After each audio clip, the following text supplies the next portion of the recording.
그 사람이 경험했던 은혜, 또 그 사람이 가지고 있는 지식, 또 그 사람이 오늘 기도하고 있는 기도의 제목에 맞춰서 우리는 성경을 볼 수밖에 없고 또 그렇게 해석하게 된다는 것이죠.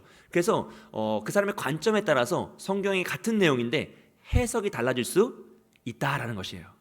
여러분, 우리가 이별한 이후에는 이별의 노래가 다 나의 가사처럼 들린다라는 걸 우리는 다 알고 있잖아요. 너무 옛날 얘기지만 그런 이제 추억들이 있죠. 그런 것처럼 그 사람이 어떤 관점을 가지고 있냐에 따라서 달라진다는 거죠. 사실 이거는 뭐 성경뿐만 아닙니다. 우리가 뭐 책을 읽을 때에도 다른 그 무엇을 볼 때에도 다 마찬가지입니다. 우리가 단지 세상의 지식을 배울 때에도 이게 또 갑자기 안 넘어가네요. 책을 볼 때에도 또 이제 뉴스를 같이 세상을 바라볼 때에도 어떤 관점으로 보느냐에 따라서 같은 나라에 살고 있는데 오늘날 우리나라에도 이 사회와 문화를 바라보는 관점이 다 다르다는 것이죠. 이건 인간관계도 마찬가지죠. 여러분, 같은 사람인데 나에게는 너무 좋은 사람이 다른 사람에게는 너무 나쁜 사람일 수 있습니까? 없습니까? 있어요. 또 반대로 너무 올곧고 좋은 성격이고 참 밖에서는 호인인데 집에서는 한량일 수 있어요? 없어요? 있다는 거예요. 이게 참 같은 사람인데 관점에 따라서 이야기가 다 달라질 수 있다라는 것입니다. 그래서 우리가 성경을 볼 때에도 우리 중심으로 우리는 사물을 보고 사람을 판단하고 말씀을 읽으면서 이해하며 나아가요. 그래서 우리가 종종 자신이 좋아하는 말씀을 선호하잖아요. 우리 성경을 읽을 때도 내가 좋아하는 말씀이 딱 있으면, 내가 밑줄 쳤던 말씀이 딱 있으면 한 번 더 눈이 가고 한 번 더 읽게 되는 것이 맞습니다. 그런데 그렇다면 과연 그 말씀은 정말 성경에서 가장 중요한 말씀이기 때문에 내가 그토록 좋아하는 것인지, 아니면 나의 상황에, 나의 마음에 꼭 맞아 떨어지는 말씀이기 때문에 내가 좋아하는 것인지는 고민을 해봐야 한다는 것이죠. 예전에 이제 내비게이터라는 선교 단체가 아시죠? 왜 이러세요? 아시잖아요. 내비게이터가 우리나라에 최초로 선교 단체 들어와서 정말 성경 공부 열심히 하고 말씀 암송 열심히 했던 정말 힘있게 살겠다는 선교 단체가 있어요. 거기에서는 69절 암송 구절 60개를 뽑아가지고 그걸 무조건 암송하겠습니다. 저도 대학생 시절에 다 암송했던 것이고 다 많은 분들이 했죠. 정말 좋은 구절들이고 정말 중요한 말씀들이에요. 근데 이후에 시간이 흘러서 보니 그 69절이 성경에서 가장 중요한 69절을 뽑았다기보다는 내비게이터라는 선교 단체가 가지고 있는 핵심 그 교리, 그리고 핵심 그 주제를 이제 만들어내는 것들을 보충하는 구절이었다라는 것을 알 수 있어요. 그렇다고 이게 뭐 나쁜 건 아니에요. 암송은 다 좋은 것이에요. 말씀은 다 좋은 것이에요. 하지만 우리가 이 말씀을 조금 더 객관적으로 볼 필요가 있다라는 것이죠. 왜냐하면 치우쳐서 보게 되면 어떻게 됩니까? 치우친 방향으로만 볼 수 있기 때문입니다. 실제로 성경을 율법으로 보시는 분들이 아주 많습니다. 오늘날도 많습니다. 성경을 하나님의 율법적인 관점으로, 무서운 말씀으로, 하나님 심판으로 보기 시작하면 모든 것이 율법으로만 해석이 되는 것이에요. 또 반대로 하나님의 말씀을 사랑으로만 해석하면 어떻게 되죠? 오늘날 동성애도 사랑해야 된다, 죄도 다 사랑해야 된다, 하나님 사랑이시 모든 걸 다 덮고 넘어가야 된다라는 해석으로 갈 수가 있다는 것이에요. 하나님은 사랑이 맞으시고 성경은 사랑을 이야기하는 게 맞는데 사랑으로만 해석하면 오류에 빠질 수 있다는 것이죠. 우리가 지금 만약에 우리가 결혼할 때는 아니지만 청년들은 결혼할 시기에 왔다, 아니면 결혼을 준비하고 있다, 아니면 우리가 자녀를 결혼시키려고 한다라고 하면 당연히 성경을 이 결혼의 관점으로 보게 된다라는 것이죠. 사실 성경은 결혼의 관점으로 많은 이야기를 풀고 있거든요. 신랑 신부 다 그 얘기를 하고 있잖아요. 우리가 주님의 신부가 되어서 하나님과 예수님과 결혼하여서 하나님의 자녀가 된다, 이 얘기를 계속하고 있는 거거든요. 이런 관점들을 우리가 바라보아할 수, 이제 해석할 수 있어야 돼요. 그러니까 다양한 관점들이 다 나쁜 것은 아닌데 한 곳으로 치우친 경우에는 우리가 어떤 의미에서는 이제 오류에 범할 수 있다는 거죠. 그래서 우리는 통합적인 관점이 필요합니다. 성경 전체를 아우를 수 있는 관점이 필요해요. 왜냐하면 성경은 너무 우선 방대한 분량으로 작성되어 있어요. 구약성경이 39권, 신약이 37권, 929장, 260장. 그래서 합쳐서 1189장. 내용을 읽다 보면 앞에 내용 까먹고 지금 읽고 있는 내용 읽고 좀 전에 읽었는데 하면서 다시 보게 되고, 이게 뭐 원체 많아요. 원체 많아요. 그리고 장르가 다양해요. 이게 다 소설처럼 한 장르만 쭉 가는 것이 아니라 내러티브 이야기도 있고 예언서도 있고 묵시도 있고 시도 있고 서신서도 있다 보니까 이게 복잡해요. 그리고 내러티브 안에는 시도 있고 또 갑자기 시 노래 부르다가 또 갑자기 이야기를 풀어가다가 갑자기 예언하다가 하니까 다 섞여 있단 말이죠. 그리고 문화가 다양합니다. 이 가나안에서 적힌 성경도 있고 애굽에서 적힌 성경도 있고 바벨론에서 있고 로마에서도 있어요. 그러니까 이 지역 사회 문화를 반영해서 성경을 썼기 때문에 그 당시의 문화를 모르면 성경을 바르게 해석하기도 조금 어려울 수 있다. 그래서 우리가 이 성경을 읽을 때는 통합적이고 조금 더 이제 큰 관점으로 성경을 읽을 필요가 있다는 것이죠. 왜냐하면 성경은 하나님께서 우리에게 주신 복음이기 때문입니다. 구원의 역사를 읽을 수 있는 유일한 방법, 예수 그리스도의 복음이 적혀 있는 그 말씀이기 때문에 성경을 치우쳐서 읽는 것이 아니라 좀 바른 관점으로 최대한 성경을 바르게 읽는 그 모습으로 나아가야 한다. 그러기 위해서는 이런 통합적인 관점, 총체적인 관점이 필요하다라는 것이죠. 그 방법을 저는 이제 하나님의 나라라고 이제 표현하는 것이에요. 하나님의 나라로의 관점으로 우리가 성경을 보고 내 삶을 해석하면, 복음의 관점으로 성경을 보고 내 삶을 해석하면 결국 우리는 이 안에서 더 크고 넓은 하나님의 뜻을, 온전한 뜻을 발견할 수 있고 최소한 오류를 범하지 않고 하나님의 말씀을 해석하며 우리가 나아갈 수 있다는 것이죠. 그것을 위해서는 먼저 하나님의 나라가 뭔지를 알아야 되잖아요. 천국, 하나님의 나라를 알아야 되는데 이 하나님의 나라는 신약 성경에서는 예수님이 말씀을 선포하시면서 이제 가장 먼저 드러났죠. 예수님 말씀을 선포하실 때 회개하라, 뭐가 가까웠느니라? 그렇죠. 천국이 가까이 왔느니라 라고 하면 하나님의 나라를 선언하셨어요. 제자들도 예수님의 이런 뜻과 이런 가르침에 발맞춰서 천국을 선포하며 나아갔습니다. 그렇다면 이제 하나님의 나라라는 개념은 신약에서만 시작됐냐? 그렇지 않죠. 구약에서도 하나님의 나라는 선언되고 있고 성경 전체를 아우르는 아주 포괄적인 개념입니다. 그래서 이 하나님의 나라를 우리가 이해하고 그런 관점으로 성경을 읽으면 우리가 그 안에서 하나님이 이 전체를 구성을 이렇게 하셨구나라는 것을 이해하며 나아갈 수 있게 되죠. 그래서 우선 첫째로는 하나님의 나라가 단지 우리가 죽어서 천국 가는 개념은 아니다라는 걸 이젠 다 이해하시죠? 그것만을 이야기하는 건 아니에요. 그건 우선 맞아요. 우린 죽어서 다 천국에 가야 됩니다. 할렐루야. 다 우리 만날 거예요. 누가 먼저 왔냐 아니냐 뭐 그것도 중요한 거 아니에요. 우린 다 만나게 돼 있어요. 그런데 이것이 성경에서 이야기하는 하나님 나라의 전부냐? 그렇지 않다는 거죠. 아주 그것은 결론적인 작은 부분이고 하나님은 우리가 이 땅에서 하나님의 나라를 누리길 원하시고 이 천국을 이 땅에서 우리가 사모하고 소유하고 풍성히 누리길 원하시는 마음으로 이 말씀을 주셨다는 거예요.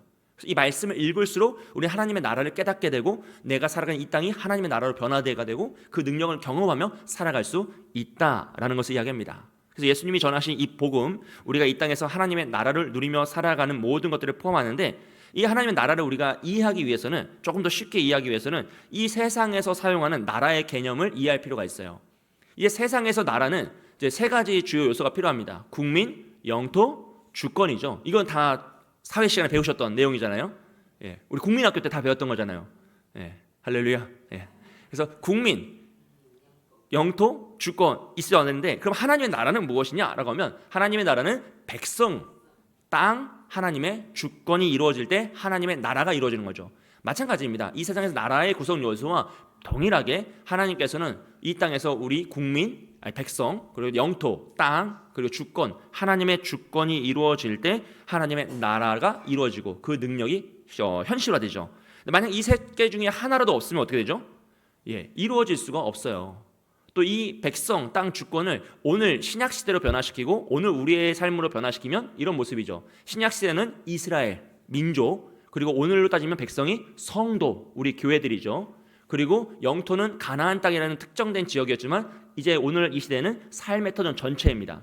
그리고 주권은 하나님의 말씀, 율법을 지키는 것이 신약시대, 구약시대는 다 하나님의 뜻이었고 오늘 이 시대는 하나님의 말씀을 우리가 지켜 나아가는 것이 하나님의 주권에 대한 해당되는 내용이다라는 것이에요.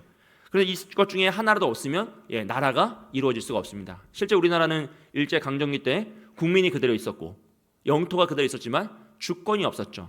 그러니까 나라로 인정받을 수 없었던 것이죠.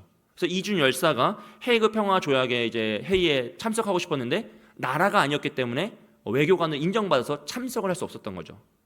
나라도 이거 국민도 있고 영토도 있었지만 주권이 없었기 때문입니다. 결국 이 세 가지 중에 하나만 무너져도 나라로서 인정받을 수 없다. 그런 모습이 있고요. 그래서 이처럼 나라가 이제 성립되기 위해서는 이 세 가지 요소가 필요한데 세 가지를 좀 살펴보면요. 첫째는 이제 백성이죠. 하나님께서 우리를 선택하시고 구약시대는 아브라함을 선택하셔서 민족으로 만드시고 신약에서는 예수를 믿는 자들을 선택하셔서 하나님의 자녀로 삼으시고 오늘 우리는 하나님이 다 태초 전부터 계획하시고 선택하셔서 하나님을 믿는 믿음으로 우리를 하나님의 자녀 삼아주신 거죠. 백성 삼아주신 겁니다. 그래서 이 백성이 될 때에는 예수님을 믿음으로 하나님이 백성이 된다라는 것이 핵심이에요. 이 믿음이 없이는 백성으로 들어올 수가 없는 것이죠. 둘째로는 이제 땅인데 우리가 현재 살아가고 있는 이 땅을 하나님께서 우리에게 주신 것을 우리가 믿을 때 우리는 이 땅에서 하나님의 나라를 누리며 살아갈 수 있어요. 이 땅이란 것은 되게 여러 가지 차원으로 이제 해석할 수 있는데 가장 좁게는 이제 가장 작게는 우리 자신이죠. 우리 육체입니다. 우리는 몸된 성전으로서 하나님의 백성으로서 이 땅을 따라가요. 그러면 우리가 곧 뭐예요? 내가 사는 이곳이 바로 땅이 되는 거예요. 내가 곧 하나님의 나라가 되는 것이죠. 그렇기 때문에 우리는 우리 자신을 잘 돌봐야 되는 것이고 몸된 교회이고, 더 확장하면 결혼해서 가정을 이루었을 때 울타리가 조금 더 넓어지죠. 우리 자녀들을 통해서 조금 더 확장되고, 또 우리의 삶의 터전이나 지역사회, 또 우리가 살고 있는 이 나라와 민족, 가장 궁극적으로는 온 세상이 결국 하나님이 우리에게 허락하신 땅이다라는 것을 이해할 수 있습니다. 그러면 어떻게 되죠? 자연보호를 해야 됩니까? 안 해야 됩니까? 해야 되는 거죠. 기온이 올라가는 것 때문에 두려워서 하는 것이 아니고, 하나님이 이 땅을 나에게 터전으로 주셨기 때문에 이 땅을 잘 보호하고 자연을 잘 보호하며 하나님의 창조 질서에 맞춰서 살아가야 되는 것이 맞다라는 것이에요. 세 번째로는 하나님의 주권인데, 만약 이 하나님의 주권이 우리 삶에 실제로 영향을 미치지 못하면요, 우리의 신앙은 단순히 마음으로만 믿는, 생각으로만 믿는 것에 그치게 됩니다. 그러면 참된 신앙이라고 할 수는 없어요. 여러분, 우리가 이성적으로 합의점을 찾아서 이해하고 믿고 신뢰하는 거 있어요, 없어요? 너무 많죠. 법에 대해서 우리가 다 이해하죠. 그걸 내가 안 지키고 싶어서 그런 거지, 과속하면 안 된다는 거 다 알잖아요. 여기서 유턴하면 편한데 불법 유턴이니까 내가 안 할 뿐이지, 그거 다 안단 말이죠. 그래도 잠깐 정차하는 건 괜찮겠지 해가지고 이제 딱지되는 경우가 있지만, 우리 마음으로는 이미 그 정도 이해와 이제 합의점을 찾아서 내가 인정하는 부분들은 사실 많습니다. 근데 그것이 이 진리와는 다른 것이죠. 전혀 다른 것이에요. 그래서 이 하나님의 주권이 우리가 정말 믿는다면 뭘 해야 되냐면 영향력을 끼쳐야 돼요. 내 삶을 변화시켜야 되고, 생각을 변화시켜야 되고, 내 행동을 변화시킬 수 있어야 하는 거죠. 그렇지 않으면 참된 믿음이다, 나의 참된 인정이다라고는 이제 갈 수가 없어요. 왜냐하면 능력이 없기 때문입니다. 그래서 우리가 예수님을 통해서 하나님의 백성이 되는 것이 이제 기독교 신앙의 이제 핵심인데, 그러려면 우리 신앙은 내가 예수님을 믿고 살아가는 삶의 현장에서, 가정과 직장과 인생에서 내가 하나님의 것이다 라는 것을 생각할 뿐 아니라 실제로 그것이 내 삶에 영향을 줘서 내 행동을 바꿔줘야 되는 거죠. 가정에서, 직장에서, 삶의 터전에서 말과 행동이 바뀔 때 비로소 나는 그 지역에서 하나님의 나라를 누리며 살아갈 수 있는 겁니다. 그때 내 인생이 하나님의 나라로 바뀌는 거예요. 내 가정이 하나님의 나라로 바뀌는 것이죠. 그리고 성경에서는 하나님의 나라는 항상 회개와 함께 가요. 회개하라 천국이 가까우니라. 그러니까 회개 없이는 하나님의 나라, 하나님의 주권을 인정할 수 없기 때문이에요. 저희가 이제 부부 상담을 하다 보면은 이제 가끔 이제 하거든요. 신방하고 그러면 주로 이제 남편분들은 누가 바뀌어야 하나님의 나라가 임한다고 생각하십니까? 할렐루야. 그리고 아내분들은 또 누가 바뀌어야 하나님의 나라가 임한다고 생각하세요? 동일한 거예요. 서로가 바뀌어야, 저 남편이 바뀌어야 우리 집에 하나님 나라 바뀔 텐데, 저 부인이 바뀌어야 우리 집에 하나님 나라 바뀔 텐데 라고 생각하지만, 성경은 뭐라고 합니까? 예수를 믿는다는 건 내가 죽고 주님이 나를 통치해 가시는 과정이에요. 즉 내가 변하지 않으면 하나님의 나라는 임하지 않습니다. 아무리 좋은 환경 속에 살아도, 아무리 꽃밭 속에 살아도 내가 바뀌지 않으면 그것은 하나님의 나라가 될 수 없어요. 내가 살아있으면, 내가 회개하지 않으면 하나님의 나라는 임하지 않는다라는 것이죠. 그래서 하나님의 나라는 근본적으로 내가 죽고 하나님의 통치를 인정하는 것입니다. 그래서 이사야가 말하는, 오늘 이제 복음의 말씀을 한번 볼게요. 우리 52장 7절 말씀 다시 한번 읽어보겠습니다. 시작. 좋은 소식을 전하며 평화를 공포하며 복된 좋은 소식을 가져오며 구원을 공포하며 시온을 향하여 이르기를 내 하나님이 통치하신다 하는 자의 산을 넘는 발이 어찌 그리 아름다운가. 아멘. 이 말씀에는 하나님의 나라의 본질을 설명해 주고 있거든요. 여기에서는 이제 좋은 소식, 평화, 복된 좋은 소식, 구원, 이건 정말 중요한 어휘들인데 다 똑같은 이야기입니다. 다르게 표현했을 뿐이에요. 다 구원에 대한, 하나님 복음에 대한 이야기죠. 근데 그 복음을 선포하는 자가 시온을 향해서, 하나님 백성들이 있는 그 산을 향해서 선언하는데 뭐라고 선언합니까? 내 하나님이 통치하신다라고 선언하는 거예요. 즉 하나님이 너희의 주인 되셨다, 너희의 왕이시다, 하나님의 통치가 이루어졌다, 이것이 바로 복음의 핵심 내용이다라는 것이죠. 이를 이해하기 위해서는 예를 들면요, 여러분 만약에 우리나라 이제 왕정 체제예요. 대통령 말고 왕정 체제, 옛날에. 근데 아주 나쁜 왕이 있는 거예요. 그래서 우리를 너무 괴롭혀요. 그냥 다 뺏어가고 괴롭히고 때리고 맨날 그런 거예요. 근데 어느 날 한 영웅이 등장해서 그 왕을 내쫓고 좋은 사람이 새로 왕을 뽑혔어요. 그럼 그것은 우리에게 좋은 소식입니까? 나쁜 소식입니까? 좋은 소식이죠. 이게 바로 복음이에요. 좋은 소식. 마찬가지로 지금까지 내가 나의 왕으로 살았던 거예요.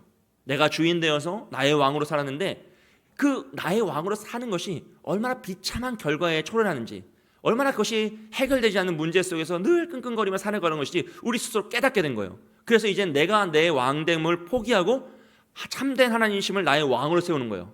이게 바로 좋은 소식, 복된 소식이 되는 거예요. 그것을 하기 위해서는 회개가 필요하죠. 근데 문제는 우리 스스로 왕 됐는데 그게 불편하지 않은 거예요. 내가 왕 된 게 좋은 거예요. 그냥 딱 까맣게 입고 사는 거예요. 내 마음대로 사는 게 좋고, 이 이후에 뭐 절벽이 있건 뭐 수렁이 있건 내가 죄로 인해 죽건 그 관심 없고, 난 지금 이 세상이 좋아. 막 오늘 막 파티하면서 행복하게 내 마음대로 내 욕정대로 막 살아가는 거예요. 그런 자에게 어느 하나님이 찾아오셔서 너의 통치는 잘못됐으니 물러가라, 내가 너를 다스리겠다고 하시면 그게 좋은 소식이에요, 나쁜 소식이에요? 나쁜 소식이죠. 이해되십니까? 그러니까 복음이 진짜 좋은 소식이 되기 위해서는 회개가 있었는 거예요. 내가 왕된 것이 잘못되었구나, 내가 내 마음대로 사는 것이 끔찍한 결론에 도달하는 것을 깨닫지 못하면 아무리 이게 좋은 소식일지라도 싫은 거예요. 나쁜 소식이 된다는 거예요. 참 아이러니하죠. 그래서 사실은 오늘 그렇게 살아가는 사람이 얼마나 많습니까? 나의 나됨이 그냥 즐겁고 행복하여서 이대로 살아가겠노라 하는 사람이 사실은 태반인 거예요. 이것을 깨닫지 못하면 우리가 아무리 가르치고 아무리 간절히 전해도 이게 나쁜 소식으로밖에 들리지 않는다.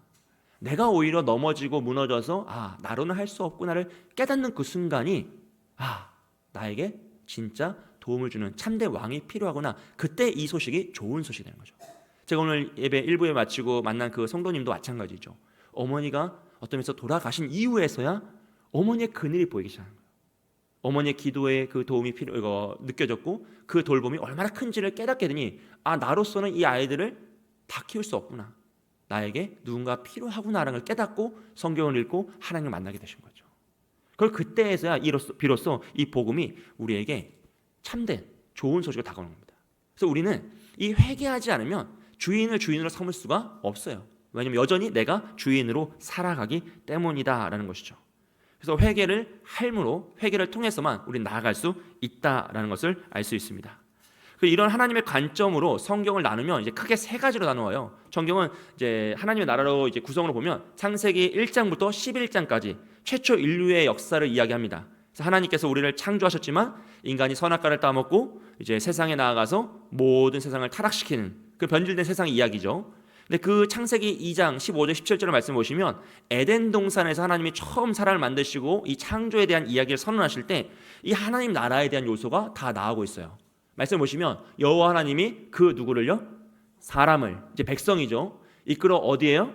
에덴 동산에 땅을 주시죠.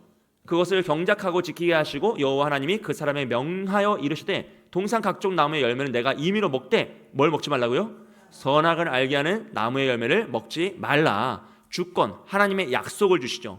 내가 먹는 날에 반드시 죽으리라 라고 말씀하시는 거예요. 그래서 창세기 2장 15절 17절 말씀 보면 하나님께서 에덴 동산을 거룩하게 지키라고 명령하셔서 선악을 알게 하는 나무의 열매를 먹지 말라고 하십니다. 여기서 선악을 알게 하는 나무의 열매를 먹는다는 것은 선악을 판단하는 주체를 내면화한다는 거예요. 그걸 먹음으로써 이젠 내가 선악을 판단하는 주체가 돼버린 거죠. 그걸 내면하면 어떻게 됩니까? 이제 인생이 내로남불이 돼요. 내가 한 건 다 용납되고 남이 한 건 다 정죄된 거예요. 나만 좋고 다른 사람은 다 잘못된 것이 인생이 그 선악을 스스로 판단하는 자의 삶인 거죠. 그래서 이 명령, 선악과의 나무의 열매를 먹지 말라고 하는 이 명령은 너희는 내 백성이니 너희 스스로 선악을 분별하지 말고 내가 정해준 이 땅에서 살아가라는 것이에요. 즉 하나님이 우리의 인생을 이끌어 가시고 지키시고 나아갈 방향성을 정해 주시겠다라는 것입니다. 그런데 스스로 선악과를 먹는다는 것은 무엇입니까? 그것이 싫고 내가 하나님의 주권을 찬탈하고 하나님의 영역을 벗어나서 내 마음대로 살아가겠다는 거죠. 그러면 어떻게 되죠? 하나님의 나라가 깨어지는 거예요. 깨어지는 거죠. 그러면 선악과를 먹는 날에 죽는다라는 이 말씀은 바로 죽었습니까? 안 죽었습니까? 안 죽었잖아요. 물론 이제 모든 사람이 죽음에 이르지만 다 그 즉시 즉결심판 다 죽는 게 아니라 그 모든 나머지 관계성 깨어지고 축복 깨어지고 모든 것이 다 깨어진다는 거죠. 그래서 아담과 하와도 관계가 깨어지고, 그때부터 뭐라 그래요? 저것 때문에 그랬다고. 내가 요즘 다 이혼 재판 영상 보면 다 그거잖아요. 저것 때문에, 저 사람 때문에 내가 이렇게 됐다고 하면서 다 이제 깨어지는 거잖아요. 다 그런 거예요. 결국 여러분, 모든 죄의 근본을 따지고 들어가면 어디까지 갑니까? 선악과까지 갑니다. 우리가 다 선악과를 먹은 자로서 선악의 주체가 된 거잖아요. 선악을 판단한 주체. 이것을 내면화하는 순간 우리는 모든 문제를 만들어낼 수밖에 없고 모든 문제 가운데 살아갈 수밖에 없다. 그래서 모든 죄의 결국은 다 이 선악과로 연결이 된다는 것이에요. 두 번째는 창세기 12장부터 말라기까지 이제 구약 전체 이스라엘의 역사이죠. 하나님께서 이 망가진 세상에 하나님의 택하신 아브라함 택하시고 민족으로 만드시고 나라를 세우셔서 하나님의 나라가 무엇인지를 보여주시는 거예요. 그래서 구약의 역사는 전부 다 하나님의 나라가 하나님 말씀을 지킬 때 어떻게 복을 받고 살아가는지, 하나님의 나라가 하나님 말씀 지키지 않을 때 어떻게 벌을 받는지를 보여주는 거예요. 사실 이 역사가 계속 반복되는 거거든요. 그래서 다윗과 솔로몬 시대는 하나님의 나라가 흥왕하고, 그 이후에 열왕기 넘어가면 전부 다 말씀을 안 들으니 말 안 지키니까 심판받고 아수르 바벨론에서 멸망하고 또 바사에 의해서 회복되고, 그런 일들을 하나님께서 이어가시는, 만들어가시는 이야기가 귀환하게 하시는 그 구속의 이야기가 구약 전체에 나오는 거죠. 그래서 구약은 본질적으로 이스라엘 백성들이 가나안 땅에서 하나님의 주권을 인정하냐 인정하지 않느냐, 이제 백성도 있고 땅도 있어요. 근데 주권을 인정하느냐 인정하지 않느냐, 그거에 따라서 어떻게 흥망성쇠를 누리며 살아가는지를 선언하는 것입니다. 이 구약의 이제 신명기 12장 1절 말씀을 보면 이제 언약에 대한, 나라에 대한 개념이 세 가지 나오는데 우리 한번 함께 읽어보겠습니다. 시작. 내 조상의 하나님 여호와께서 내게 주셔서 차지하게 하신 땅에서 너희가 평생에 지켜 행할 규례와 법도는 이러하니라. 아멘. 이제 율법을 주시기 전에 쭉 내용이 나오죠. 여기 첫째 보시면 내 조상의 하나님 여호와께서 너에게 주셔서라고 표현하죠. 그러니까 여기서 너라는 것은 백성을 의미합니다. 이스라엘 백성.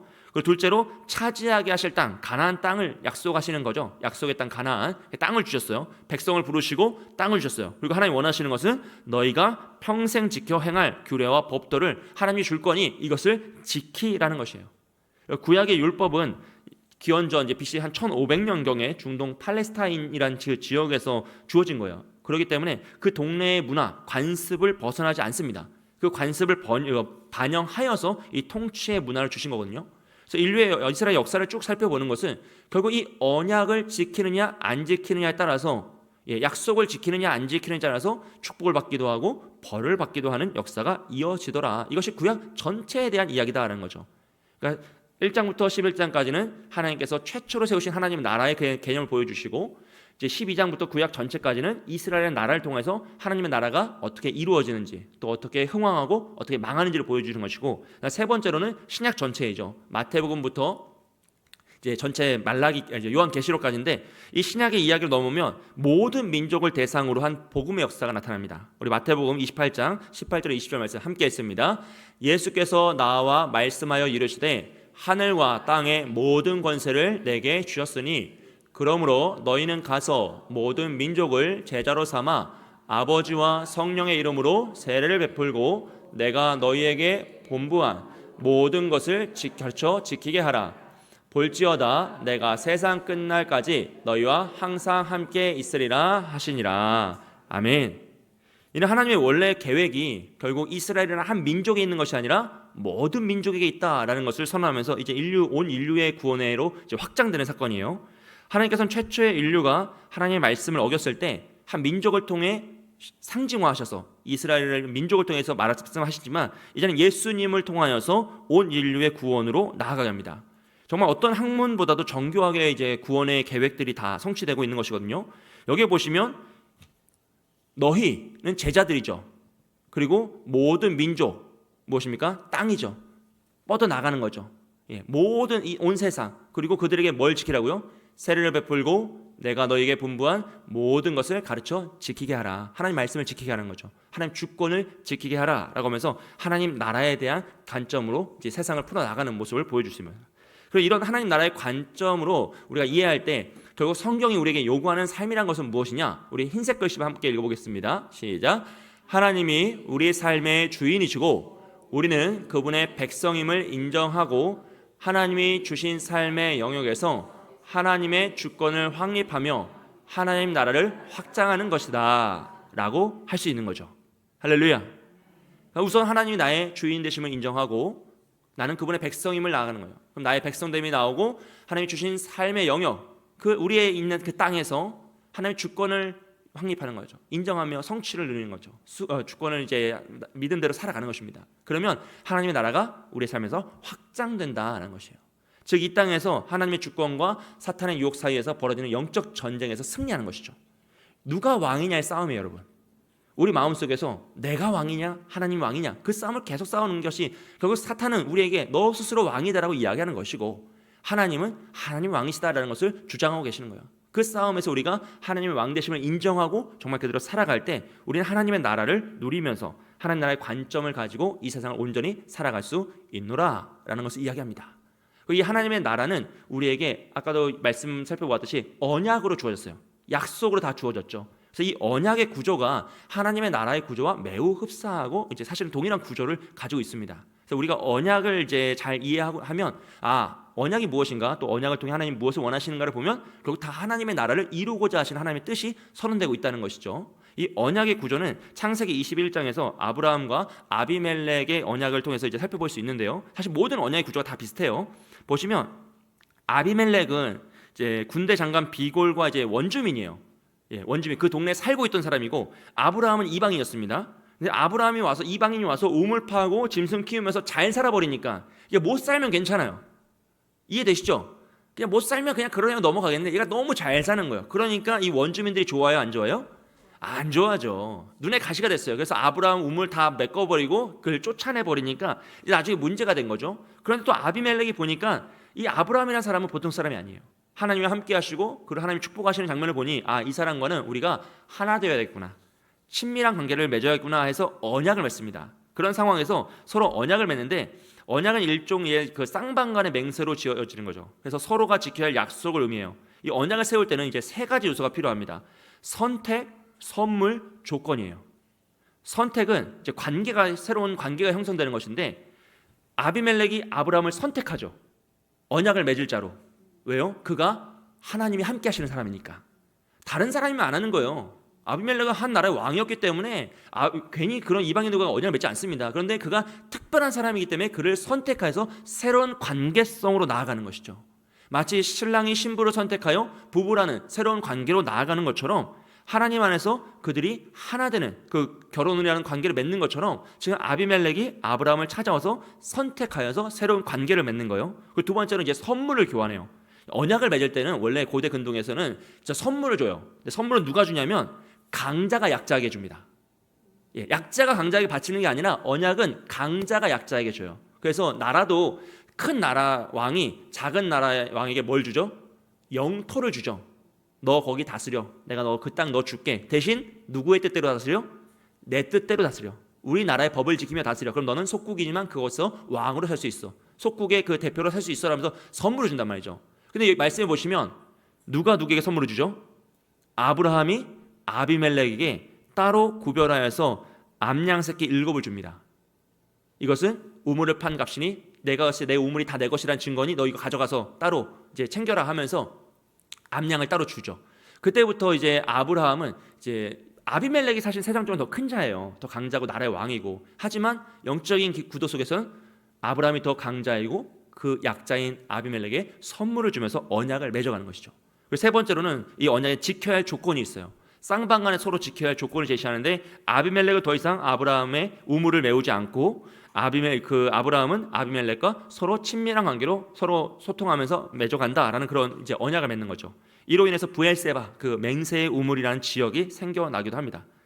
이 고대 근동의 언약 의식에서 은칙은 원래 짐승을 반으로 갈라놓고 그 언약자들이 서로 맺는 언약자들이 그 짐승 사이를 지나가는 것으로 맹세를 했어요. 그것은 내가 이 맹세를 어기면 내 몸이 이 짐승처럼 쪼개질 것이다. 그러니까 내 생명을 걸고 이 약속을 지킨다라는 것이 언약의 이제 상징이었죠. 그러면 예수님께서 하나님께서 우리와 언약을 맺으신다는 건 무엇입니까? 하나님의 생명을 걸고 우리를 지키시겠다는 거예요. 그러니까 하나님이 약속을 반드시 지키신다는 것, 그 신실하심이 복음의 정의로움인데 그 정의로움은 누구의 목숨을 걸고 하는 거예요? 하나님의 목숨을 걸고 예수님의 목숨을 걸고 행하시고 지키시는 거예요. 그렇기 때문에 그 누구도 그 사랑에서 우리 끊을 수 없고 그 무엇도 막을 수 없는 복음의 능력이 나타난다라는 것을 이야기하는 겁니다. 그래서 이 언약의 구조가 곧 하나님의 나라의 구조와 동일하죠. 여러분 보시면 선택하였죠. 아비멜렉이 아브라함을 선택하는데 우린 누가 누구를 선택합니까? 하나님이 우리를 선택하셔서 주의 백성 삼아 주시죠. 그리고 선물을 주죠. 아브라함이 강자가 약자에게 암양 새끼 7마리 줬는데 우린 누가 뭘 주시죠? 하나님이 우리에게 땅을 주시죠. 우리가 거하는 이 지역, 이 땅, 이 몸, 이 교회, 하나님 우리의 영역을 준다는 거예요. 그리고 서로 언약하면서 조건이 있습니다. 아브라함과 아비멜렉은 서로 침범하지 않고 이제 화친하기로 조건을 맺는 거예요. 하나님은 우리에게 뭘 원하시죠? 하나님 말씀대로 살아가라고. 하나님의 주권을 인정하며 살아가라고 우리에게 말씀하시면서 이제 조건을 거시는 거죠. 이 언약의 구조가 바로 있는 것입니다. 이 선택의 측면을 보면요, 하나님께서 우리를 선택하셔서 하나님의 백성 삼아주세요. 성경은 이것을 양자 삼는다고 합니다. 양자, 입양한다는 것이죠. 그래서 영접하는 자, 곧 그 이름을 믿는 자들에게는 하나님의 자녀가 되는 권세를 주셨으니 라고 하면서 하나님을 거부하고 죄에 물든 우리를 예수님의 피값으로 구원하셔서 하나님의 자녀 삼아 주신다는 거예요. 그리고 언약의 대상자들에게 선물을 주세요. 그래서 우리가 이 거하는 땅은 여러분 하나님이 우리에게 주신 선물입니다. 할렐루야. 예, 내가 부동산에서 사가지고 도장 찍은 게 아니기 때문에 이제 좀 아쉬울 뿐이지, 우리가 거하는 모든 땅은 하나님이 우리에게 선물로 주신 거예요. 그걸 믿으시고 우리가 집으로 돌아가면 그 집은 어디가 되죠? 하나님의 나라가 되는 거죠. 할렐루야. 이걸 믿고 우리가 직장에 출근하면 그 직장은 하나님의 나라가 되는 거예요. 이걸 믿고 우리가 원수를 만나러 가면 그 땅은 하나님의 나라가 되는 거예요. 이걸 믿지 않으면 어떻게 됩니까? 이 땅은 투기의 목적이 되고요, 향락의 목적이 됩니다. 오늘날 우리가 이 땅이라는 개념을 어떻게 지금 사용하고 있죠? 다 투기, 이해되시죠? 재테크 투기로 사용하고 있고 아니면 향락으로 사용하고 있어요. 오늘날 이제 뭐 해외 한 달 살기, 뭐 제주도 한 달 살기, 우리 지금 김혜수 사님네 한 달 살고 계시지만 뭐 그거 잘못했다가 아니라 우리가 그런 것들을 이제 누릴 수 있어요. 자연을 누릴 수 있고 여행도 다니고 다 할 수 있어요. 하지만 우리가 그 여행을 갈 때 어떤 마음을 품고 갑니까? 누리러 가는 거예요. 누리러. 그 땅을 누리러 가는 거예요. 향락의 목적으로, 내 기쁨과 내 즐거움의 목적으로. 예. 근데 우리가 단기 선교를 갔는가 선교를 갈 때는 놀러 안 가죠. 뭐 하러 가죠? 그곳에 복음을 전하러 가죠. 어떤 목적으로? 하나님 나라의 관점으로 가기 때문이에요. 완전히 다르죠. 같은 해외여행인데 사실 단기 선교 가서도 맛있는 거 먹고 해외를 한번 보는 거잖아요. 같은 그렇게 의미를 해석할 수 있어요. 그런데 목적이 완전 달라요. 이 땅을 내가 어떤 관점으로 보느냐에 따라서 내 가정이 하나님의 나라가 될 수도 있고 사실은 원수의 속으로 될 수도 있다는 거예요. 상처의 그 울타리가 될 수도 있다는 것이죠. 내가 하나님의 나라를 볼 때에만 같은 지역이고 같은 땅이지만 같은 집이지만 하나님의 나라가 되는 것이고, 이 자연 만물도 내가 단지 향락을 위해서 아니면 그런 물질적인 목적을 위해서 사용하는 것이 아니라 하나님의 나라로 지키고 다스리고 보호함의 역사로 사용할 수 있다는 것이죠. 완전히 달라지는 겁니다. 이 하나님의 나라의 관점이 우리에게 너무 중요해요. 그리고 우리가 또 살면서 이 개념을 이해하면서 조건에 있어서 주권인데, 하나님께서 우리를 언약의 대상자로 세우신 이유, 택하신 이유, 오늘까지 구원해 주신 이유는 단 하나입니다. 하나님을 인정하라는 것이에요. 하나님을 인정하며 살아가라고 우리를 부르셔서 그 하나님 백성 삼아주시고 이 땅을 허락하신 거죠. 그래서 우리가 하나님과 떨어져서 불행한 삶을 살게 된 이유는요, 하나님의 주권을 인정하지 않는 것밖에 없어요. 다른 거 하나도 없습니다. 이스라엘이요, 율법 다 지켰습니다. 목숨 걸고 지켰어요. 근데 뭘 인정하지 않아요? 하나님의 주권을 인정하지 않아요. 하나님이 우리의 주인이다라는 것을 인정하지 않게 되죠. 그렇게 되면 결국 ቁ꾸라시는 거예요. 나라가 망하고 패망하고 아무리 그것을 지킬지라도 덕을 쌓지 못하고 하나님 앞에 의롭다라고 칭찬받지 못하게 되는 것이죠. 그리고 우리가 하나님의 주권을 인정할 때 사실 모든 문제가 해결됩니다. 우리가 이 세상에서 살아가는 사실 모든 문제들은 이제 영적인 해석이 먼저이고 여러분 육이 다음입니다. 이 순서를 잘 지키셔야 돼요. 먼저 하나님과 풀려야 우리가 이 세상에서 풀리는 거예요. 왜냐하면 하나님이 우리를 그렇게 창조하셨기 때문이에요. 그래서 우리가 하나님의 주권됨을 인정할 때 비로소 우리는 우리 삶의 모든 문제를 하나하나 주님 안에서 풀어갈 수 있게 돼요. 근데 이 세상은 이 삶의 문제를 너무 분절해가지고 세부적으로 나눠가지고 다 따로 풀려고 그래요. 그래서 우리가 과거에 상처가 있고 트라우마가 있고 자존감이 낮고 하면 다 따로 해석해. 자존감은 자존감 클리닉 가서 해석하고, 상처는 심리 상담 받으면서 치유받고, 또 트라우마는 트라우마 치유센터가 따로 있어요. 근데 그렇게는 안 된다는 거죠. 원래는 복음 안에서 다 한꺼번에 갑니다. 왜냐하면 우리의 영혼과 육체는 하나 묶여있기 때문에 복음 안에서 내가 하나님의 참된 주인을 인정하면 그 주인 대신 하나님께서 우리의 삶의 모든 것을 풀어가세요. 한꺼번에. 그게 복합적이죠. 사실 복음은 우리 모든 것을 한꺼번에 풀어가시면서 그렇게 하나님과 관계성에서 회복되고 은혜를 체험하는 사람 어떻습니까? 사랑이라는 걸 깨닫기 때문에 다른 사람도 사랑의 관계를 볼 수 있게 되고 관계가 회복되고 삶의 문제들도 넉넉히 회복 탄력성이라고 하죠. 넉넉히 그것을 감당하면 이겨낼 수 있는 능력이 생기는 거죠. 그럼 당연히 직장 생활이나 사회관계 속에서도 모든 문제를 풀어가기가 훨씬 더 수월할 수 있다. 그래서 오늘날 현대 학문은 너무 많은 것들을 세분화시켜서 분절해서 해결하려고 하지만 결국 모든 것은 다 복음 안에서부터 시작되는 거죠. 하나님과의 그 주권을 회복하고 내가 하나님 안에서 믿는 백성으로 살아갈 때 비로소 우리는 바른 삶을 살아갈 수 있다. 이것이 바로 복음이 우리 삶의 전체를 주관할 때 나타나는 현상입니다. 시편에서는요, 여호와를 경외하며 그의 계명을 크게 즐거워하는 자가 복되다라고 시편은 사실 모든 것을 이야기해요. 잠언은 말할 것도 없습니다. 여호와를 경외하는 것이 가장 지구식의 근본이고 모든 삶의 바른 길이다라고 이야기해요. 에스겔은 하나님의 말씀을 지키지 않으면 가정과 인생이 모두 깨어진다라고 경고하고 있어요. 성경 모든 말씀들 사실 이것들을 많이 경고하고 있습니다. 예수님을 떠나면 결국 우리는 욕망으로 살아갈 수밖에 없기 때문에 사실 그 결론은 타락과 욕망이에요. 그럼 당연히 깨어질 수밖에 없는 것이죠. 그럼 우리의 신앙은 무엇보다 하나님과의 그 언약 관계 속에서 내가 하나님 나라의 백성으로 부름받았고 나는 이 땅에서 하나님께서 보내셨고 나는 하나님의 주권을 믿으며 살아가야 되구나를 인식할 때 그 하나님의 나라의 관점으로 내 삶을 바라보고 성경을 바라볼 때 우리는 바른 해석을 할 수 있고 바른 삶을 살아갈 수 있다라는 것을 이야기합니다. 이 백성에 대한 걸 한 번 더 보면요, 정체성이죠. 우리의 하나님의 백성이란 정체성을 갖게 되는 거예요. 하나님이 어떻게 우리를 부르셨습니까? 우리 말씀 함께 읽어보겠습니다. 시작. 내가 내 언약을 나와 너 및 내 대대 후손 사이에 세워서 영원한 언약을 삼고 너와 내 후손의 하나님이 되리라. 아멘. 하나님 우리를 부르셔서 나는 너의 하나님이 되어줄 거고 너는 나의 백성이 될 것이다 라고 약속하셨어요. 요한계시록 말씀입니다. 이기는 자는 이것들을 상속으로 받으리라. 나는 그의 하나님이 되고 그는 내 아들이 되리라.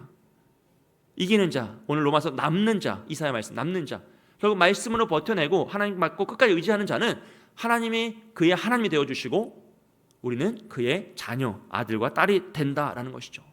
둘째로 이 땅에 대한 개념도요, 우리가 왜 이 땅에 살아가야 하는지를 이유를 발견해야 됩니다.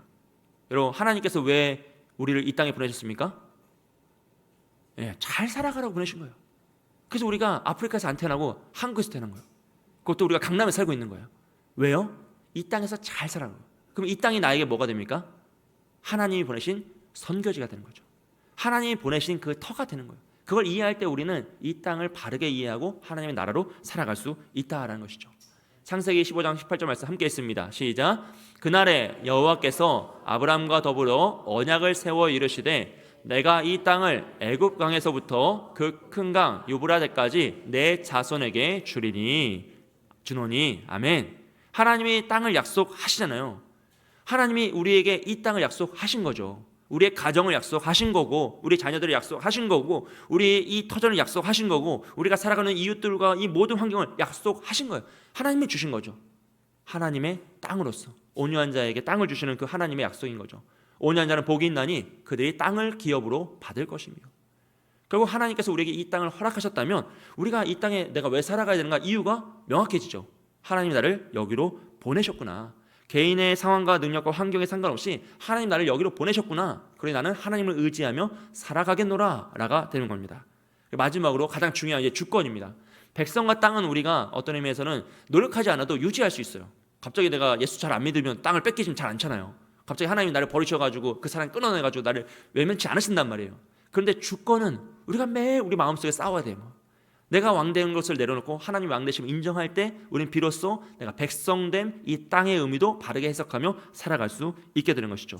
어떤 마음으로 내가 살아가야 될 것인가, 그 싸움인 거예요. 그리고 하나님을 주인 삼는 삶으로 나아가야 된다는 거죠. 말씀 함께 읽겠습니다. 시작.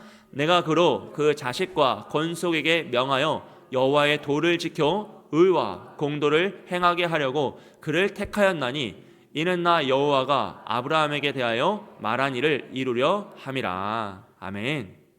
결국 하나님의 말씀을 지키게 하시려고 우리를 부르셨노라 라는 말씀입니다. 할렐루야. 여호와를 경외하며 그의 계명을 크게 즐거워하는 자는 복이 있도다. 그의 후손이 이 땅에서 강성하며 정직한 자들의 후손에게 복이 있으리로다. 아멘. 하나님 말씀 지키고 하나님 말씀 붙잡고 살아가는 자를 하나님께서 축복하시고 돌보신다. 하나님 주권을 인정하시는 자를 이 땅에서 복되게 하신다라는 겁니다. 사랑하는 여러분, 이 하나님의 나라라는 개념을 우리가 오늘 잠시 살펴보았습니다. 땅, 백성, 주권. 하나님 백성을 삼으시고 오늘 나에게 삶의 터전인 땅을 허락하여 주시고 하나님 주권을 인정하면서 하나님 말씀을 따라서 살아가도록 부르신 거죠. 그럼 우리가 그것을 인정하며 나아갈 때 우리는 이 땅에서 하나님의 나라를 저 천국을 사모하면서 기다리는 것이 아니라 오늘 내가 살아가고 있는 우리 가정이 하나님의 나라가 되는 것이고 내 직장, 내 삶의 터전이 하나님의 나라가 되는 것이고 우리 교회가 하나님의 나라가 되는 것이고 내 인생이 하나님의 나라가 되는 거예요. 그러면 어떤 사람이 더 행복하겠습니까? 이 땅에서 천국을 누리며 살아가는 사람이 행복하겠습니까? 아니면 이 땅에서 아둥바둥 살며 자신의 뜻대로 살려고 애를 쓰는 사람이 행복하겠습니까? 너무나 당연한 것이죠. 하나님은 그것 때문에 이 하나님의 나라의 관점을 우리에게 창세기부터 요한계시록까지 다 넣어주신 거예요. 그 관점으로 성경을 볼 때 우리 하나님의 뜻이 여기에 있구나를 깨닫게 되고 또 그 관점으로 우리의 삶을 살아갈 때 우리는 오늘 하루도 하나님의 관점을 가지고 하나님 나라를 누리며 살아갈 수 있노라는 것입니다. 바라기는 여러분의 가정이 하나님의 나라가 되시길 축복합니다. 할렐루야. 모든 땅이 하나님에서 우리를 보내신 우리에게 허락하신 그 장소가 되기를 축복합니다. 여러분 이 땅은 투기를 위한 목적이 아니에요. 잘 아셔야 돼요. 그리고 향락을 위한 목적도 아닙니다. 그것은 하나님 나라 관점으로 보지 못할 때 우리가 살아가는 방식이에요. 이제 그것을 배우시고 우리 마음속으로 믿으셨으니 이 땅을 정말 하나님의 나라로 잘 다스리고 보호하고 내가 더 열심히 살아야겠구나, 더 잘 지켜내야겠구나, 내가 더 힘을 써야겠구나, 기도해야겠구나 라는 그런 마음으로 나라와 민족을 보시고 우리 가정을 보시고 우리 교회를 보시는 저와 여러분이 되시기 주님의 이름으로 축복드립니다. 함께 기도하겠습니다. 사랑과 은혜가 많으신 하나님 아버지 감사합니다. 하나님께서 이 땅 가운데 하나님의 나라를 세우시기 위해 우리를 주의 자녀 삼아주시고 백성으로 세워주시고 하나님께서 약속의 땅을 허락하셨던 것처럼 우리에게 가정을 허락하여 주시고 삶의 터전을 허락하여 주시고 나라와 민족을 허락하여 주시니 감사합니다.